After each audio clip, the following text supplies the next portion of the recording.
Sistema fotovoltaico, aqui no contexto de embarcações e motorhomes.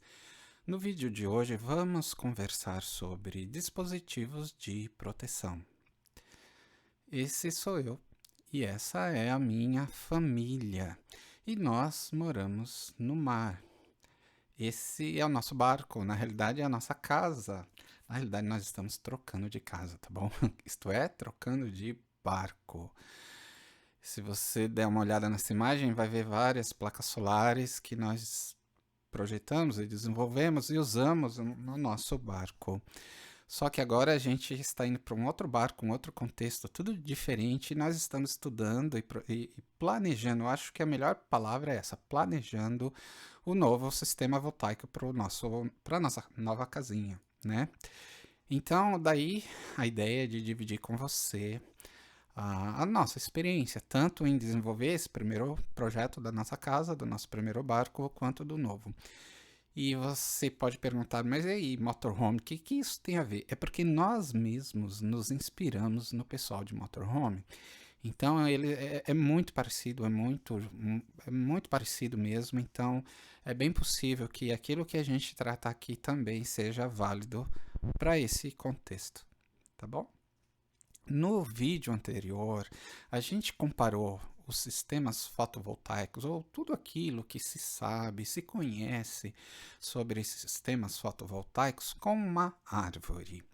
Eu até chamei essa árvore de a árvore do conhecimento do bem e do mal sobre sistemas fotovoltaicos. Na prática, a gente quis dizer o quê? Existe um tronco central que é igual para todo mundo. Não importa se a sua placa solar está numa casa, está num carro, está num barco.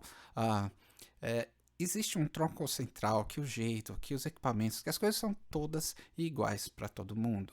E nós estamos, ao longo desses vídeos, dessa série, trabalhando essas questões e daqui a pouco elaborando mais. Como assim elaborando mais? Significa que à medida que você for desenvolvendo e melhorando o seu sistema no seu contexto, a gente começa a ver alguns detalhes que são diferentes para quem está no barco e motorhome do que para quem está em casa. Algumas coisas faz mais sentido para quem está em casa do que para quem está em motorhome.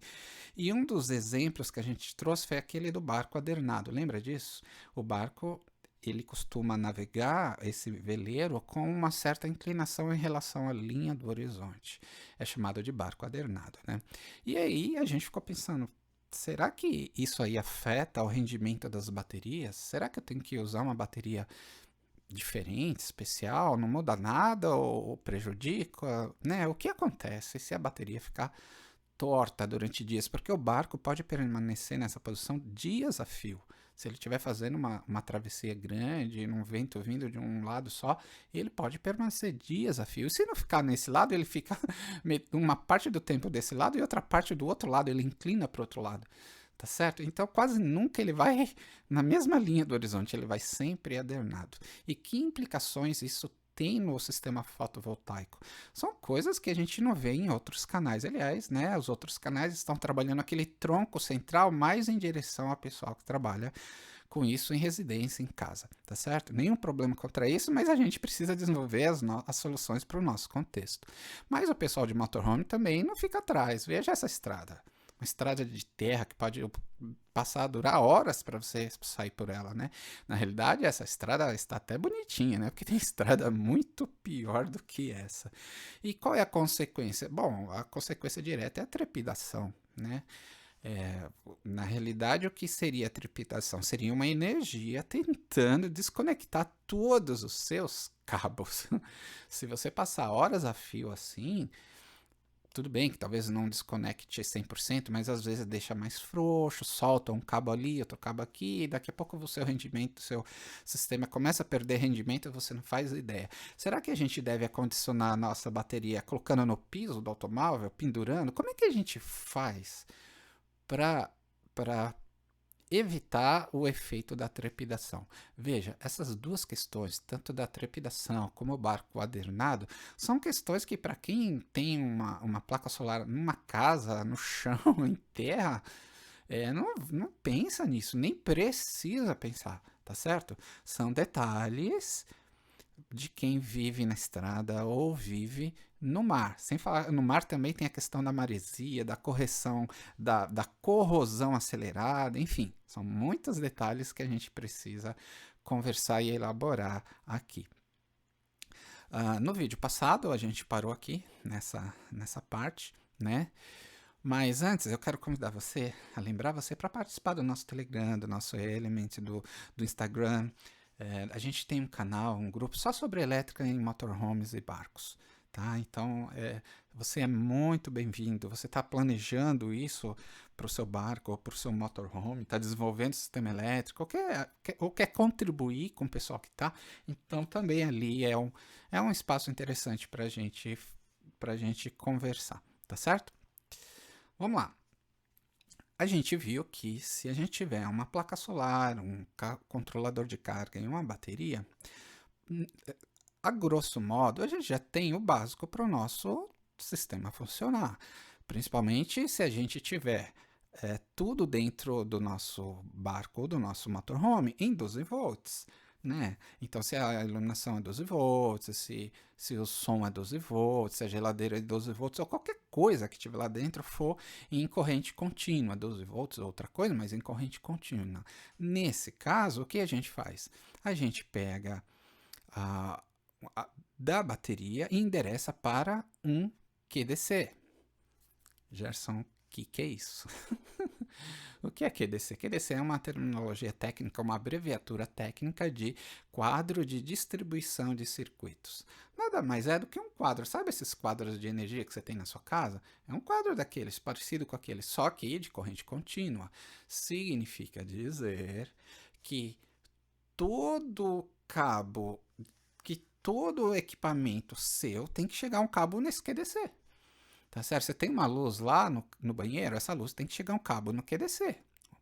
Às vezes um par de cabos, são 2 fios, né? Tem que chegar a fiação no QDC. Eu tenho um som não sei onde, tem que chegar no QDC. Eu tenho um ventilador 12 volts, o cabo desse ventilador tem que chegar nesse QDC.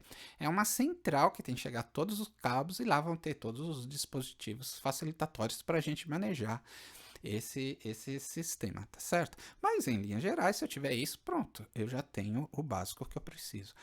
Mas eu também quero ter, ou eu preciso ter 110 no meu veículo, no meu barco, ou 220. Nesse caso, a gente vai precisar daquele outro equipamento chamado inversor. E aí ele também ele é alimentado pela bateria, mas aí ele vai transformar para o 110 ou 220 conforme for a sua necessidade. E aí ele vai endereçar essa energia para quê? Para outro QDC, quadro de distribuição de circuitos. E nesse caso, como é 110 ou 220, é praticamente igual ao quadro que a gente tem em casa, só que é pequenininho, né? Um quadro, né? Porque no nosso veículo as coisas tem menos coisa, não é uma casa tão grande e tal, no barco também, mas é um QDC. Veja, a gente tem que ter 2 quadros diferentes, 2 QDCs, um especificamente para corrente alternada, outro especificamente para corrente contínua. Inclusive, até os cabos, eles não podem trafegar pelo mesmo conduíte. Convém que você tenha um eletroduto exclusivamente para corrente contínua, outro eletroduto exclusivamente para corrente alternada. Tá certo? Veja, esse é o básico do básico do básico que a gente precisa ter. Agora, Gerson, não existe uma documentação de referência, algo que a gente possa consultar de forma mais tranquila e não fique dependendo do achismo de alguém. Fulano faz assim, deu certo. Fulano faz assim. Fulano gosta disso. Quer dizer, a gente fica dependendo de achismos. Será que não existe? Então, nós vamos falar pelo menos uma vez, eu não vou ficar sempre falando disso aqui, mas pelo menos uma vez a gente vai falar um pouco sobre isso. Sim, existe alguma documentação de referência. Eu vou trazer para você aqui 3 grandes fontes de referência que a gente pode se balizar, tá certo? A primeira é a NBR 5410. Ela é de 2004 e versão corrigida de 2008, pelo menos até a data da gravação desse vídeo. Essa é a versão mais atualizada da 5410. Mas o que ela fala? Do que se trata? Essa norma é a bíblia das instalações elétricas residenciais, vamos dizer assim. Como o nosso motorhome ele se parece muito com uma residência, ou o nosso barco, principalmente para quem mora na embarcação, também se parece com uma residência. Então, é, é salutar que a gente consulte quem mais estuda sobre instalações elétricas em residências, que é a 5410, quem mais traz trabalhos e diretrizes e orientações. Mas vamos ver alguns detalhes da 5410. Primeira coisa que ele fala que é para instalações elétricas de baixa tensão. Ela foi concebida para instalações de baixa tensão. E ele chama baixa tensão o quê? Bom, veja, se for corrente alternada, tem que ser menor do que 1000 volts. No seu caso, é menor do que 1000 volts. Ah, lá eu uso 110 volts. Pronto, então você está coberto pela norma.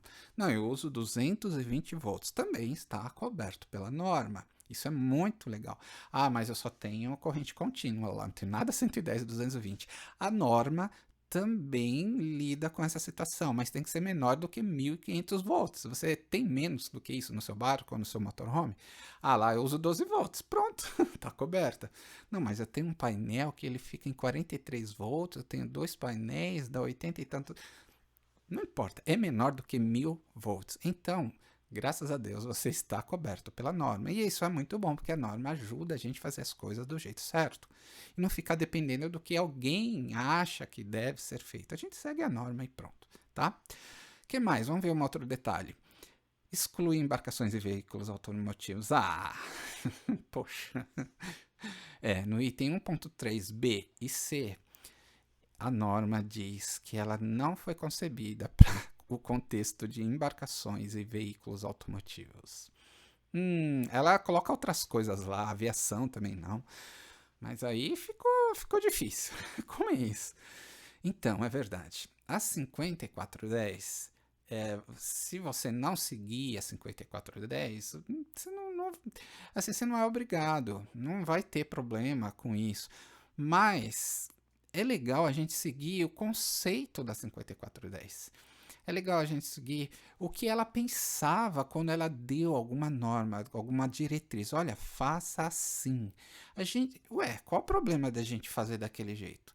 Então, o que acontece aqui? Na prática, você vai ver que a gente não tem uma norma específica para instalações elétricas em motorhomes ou embarcações, né?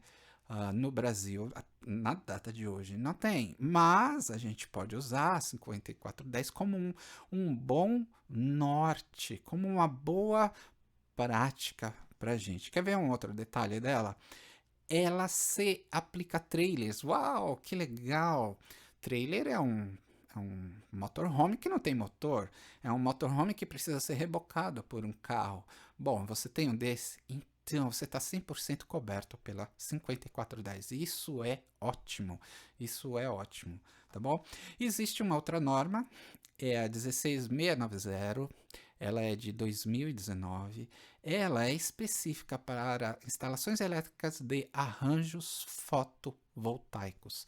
Esse FV é outra abreviação técnica. Toda vez que você vir isso em alguma norma, significa fotovoltaico, tá certo? Opa, que legal! Então eu estou trabalhando com sistemas fotovoltaicos no meu barco ou no meu motorhome e posso seguir essa norma, ela é legal. Ótimo, vamos ver aqui mais outro detalhe. Ela vai trabalhar entre 35 volts e 1500 volts. Você está nesse caso? Tem que pensar, eu trabalho em 12 volts. Se você tiver em 24 volts. Também está fora. Não, mas o meu painel, ele liga 43 volts quando ele funciona, ou 20. Se ele ligar menos do que 35, você está fora. Se ele ligar mais, se ele fornecer mais do que 35 volts, aí você pode considerar a norma como um auxiliar. Veja, de novo aquela questão, a gente tem que ter um bom senso. Essa norma não pensou, não foi concebida para sistemas pequenos ou microsistemas, que é o caso de quem mora no barco ou num motorhome, na maioria das vezes, né? E nem para sistemas extraordinariamente grandes usinas fotovoltaicas. É para uma faixa mediana ali, tá certo?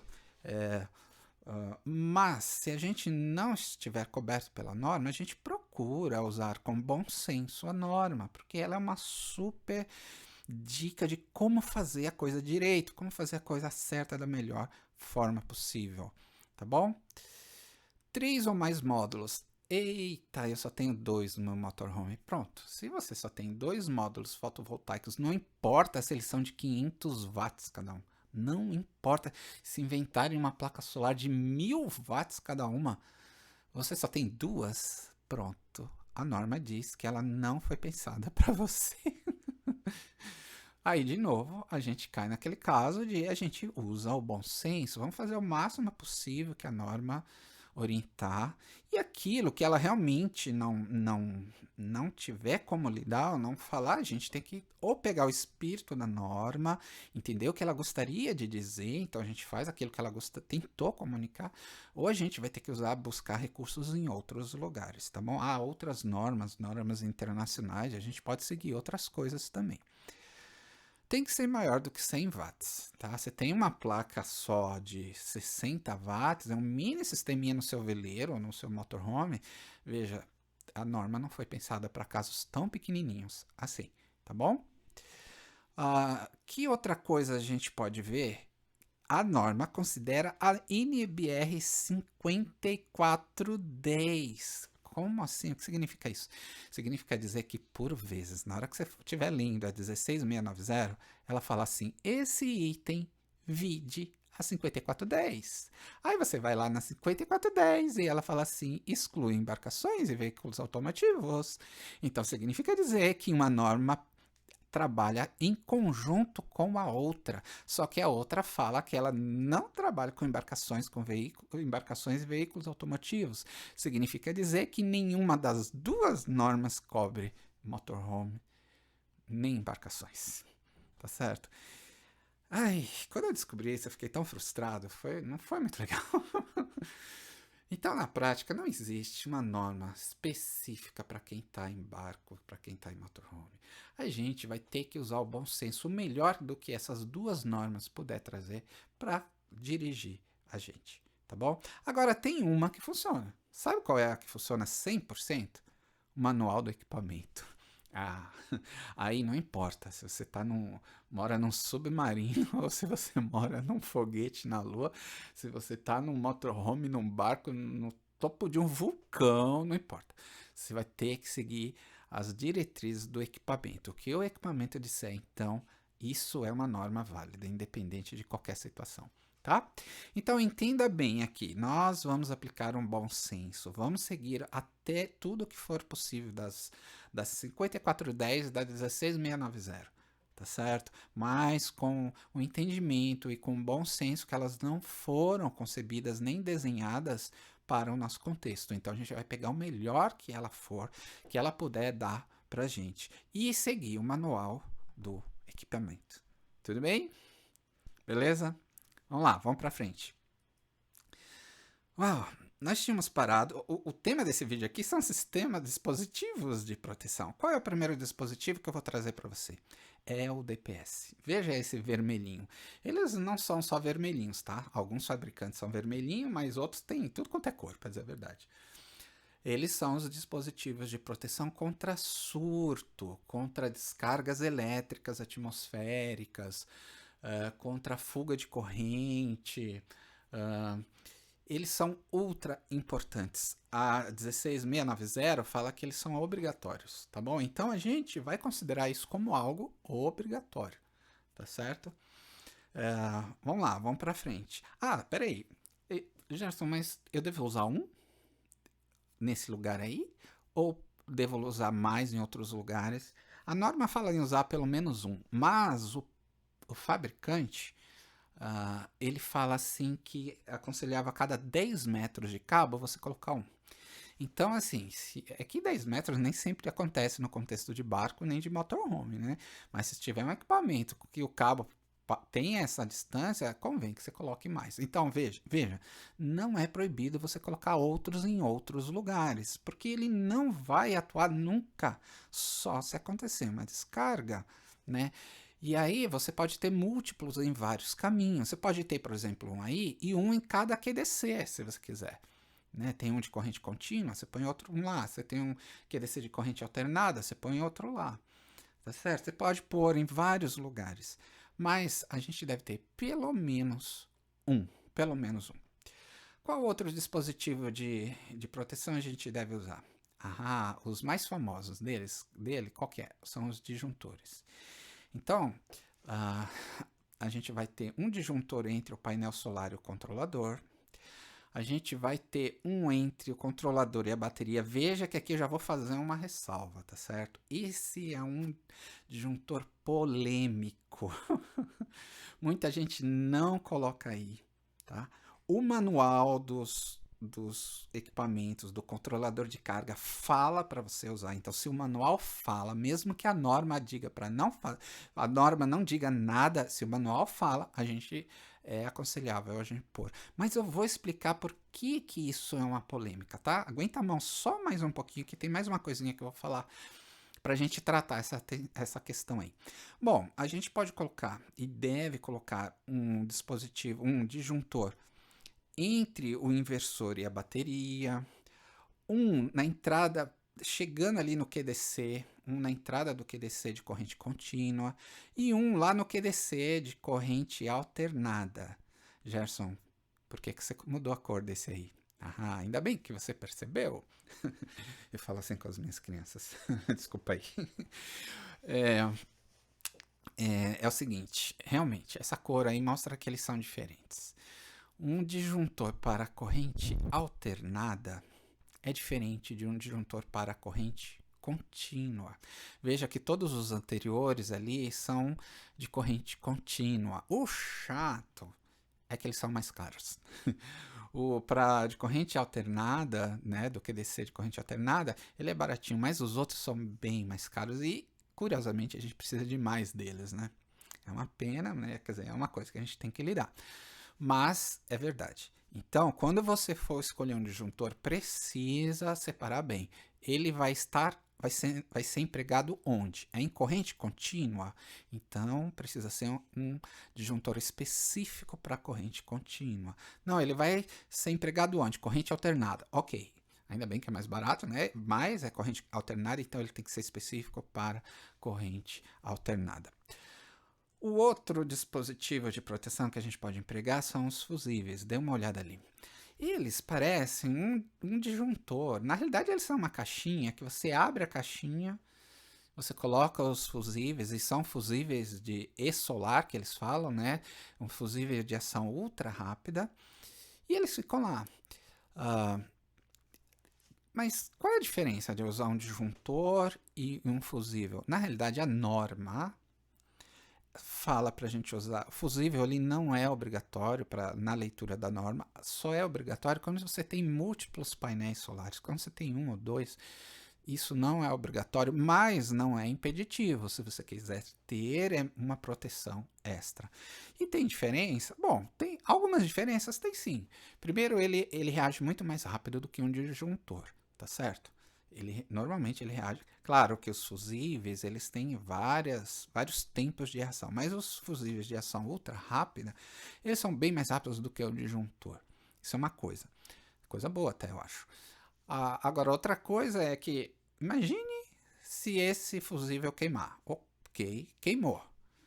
Aí você vai ter que abrir essa caixinha, tirar o velho, jogar fora, descartar e pegar um fusível novo e colocar. Se você estiver lá no meio do mar, como é que você vai fazer isso?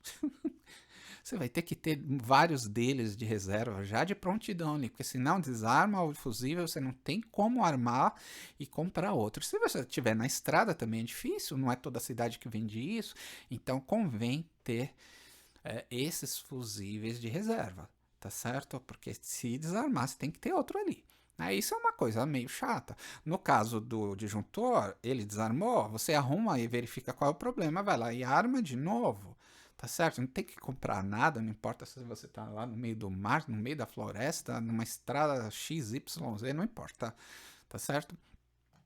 Então, o fusível é algo aconselhável, não é obrigatório ali, você pode ter os dois até. Outro lugar que você coloca o fusível é ali entre o controlador de carga e a bateria. Aqui é a tal polêmica. Eu até pus um círculo vermelho e a gente vai conversar um pouquinho, né? Por que é uma polêmica? Há muita gente que nem coloca aí, sabia? Não coloca nada, deixa o fio ligado direto sem nenhuma proteção. Lá no barco, eu usava assim, seguindo a orientação de muita gente, mas hoje eu acho que eu não faria mais desse jeito e eu vou dizer por quê. Os dois lados, tá certo? Porque tem gente que não coloca nada aí nesse lugar. Porque o controlador de carga, se você desligar a bateria dele, vamos supor que o disjuntor desarme. Você, sem querer, esbarrou, pum, ele desarmou, né? Se esse disjuntor desarmar e o painel solar continuar ligado, sabe o que acontece? Queima o controlador de carga. O controlador de carga normalmente precisa ler primeiro a bateria, depois o painel solar. Se sumir a bateria, ele ficar só com o painel solar, ele queima, normalmente queima o equipamento. E esses controladores de carga, não, principalmente esse MPPT aí, não são baratinhos, mais de R$ 1.000. Eu, por exemplo, acho muito difícil ficar queimando coisa de R$ 1.000. Ah, esbarrei sem querer, queimou. R$ 1.000. Né? Então, por essa questão, muita gente nem coloca o disjuntor ali. Outras pessoas colocam um disjuntor, mas é um disjuntor tão alto, tão alto, tão alto, que ele nunca vai desarmar. Ele só vai desarmar se você propositalmente precisar de numa situação muito particular desarmar. Só que aí é você que está fazendo isso. Então você vai lá, desliga o painel solar primeiro, pronto. Agora você pode desligar ele ali. E aí fazer a manutenção que você quiser. Lembra que eu falei que no barco a gente não pôs nada aí? E com o tempo eu achei ruim não ter nada aí? Por quê? Justamente pela manutenção. Na hora de fazer a manutenção, eu queria desligar a energia ali e não tinha como. Eu tinha que ficar desparafusando o cabo, desconectando do equipamento. Era muito mais trabalhoso. Se eu tivesse um disjuntor que uma alavanquinha eu desligo tudo, seria muito melhor, né? Então, a gente pode usar um disjuntor aí. O manual do controlador de carga orienta para que seja usado, mas a gente tem que tomar esse cuidado. A gente nunca pode desligar esse disjuntor sem desligar o painel solar junto, tá bom? Senão a gente acaba queimando o controlador de carga. Há até um jeito de fazer com que na hora que você desligar esse disjuntor, desligue junto automaticamente do painel, para nunca acontecer isso que a gente está falando aqui, tá bom? Mas eu diria que isso já é um passo, é um jeito mais avançado para a gente pensar. Não é difícil fazer, mas a gente está no começo da nossa trajetória, certo? Estamos subindo uma escada, subindo um degrau, segundo degrau. Claro, a gente pode olhar para cima, visualizar determinado degrau lá em cima, que foi isso que eu falei agora. Mas, no momento, a gente ainda está subindo esses degraus, tá certo? Então, dispositivos que a gente pode, resumindo, falar. Vamos ver. DPS, disjuntores de corrente alternada, disjuntores de corrente contínua e fusíveis, tá certo? E aí, aquele convite que eu quero fazer para você, sempre faço, né? Participe do nosso Telegram, tá bom? Do Element, do Instagram. A gente tem um grupo só sobre elétrica de motorhomes e barcos. É um lugar muito mais interessante para a gente conversar, trocar ideia, pegar um dos itens que a gente conversou no vídeo, elaborar mais.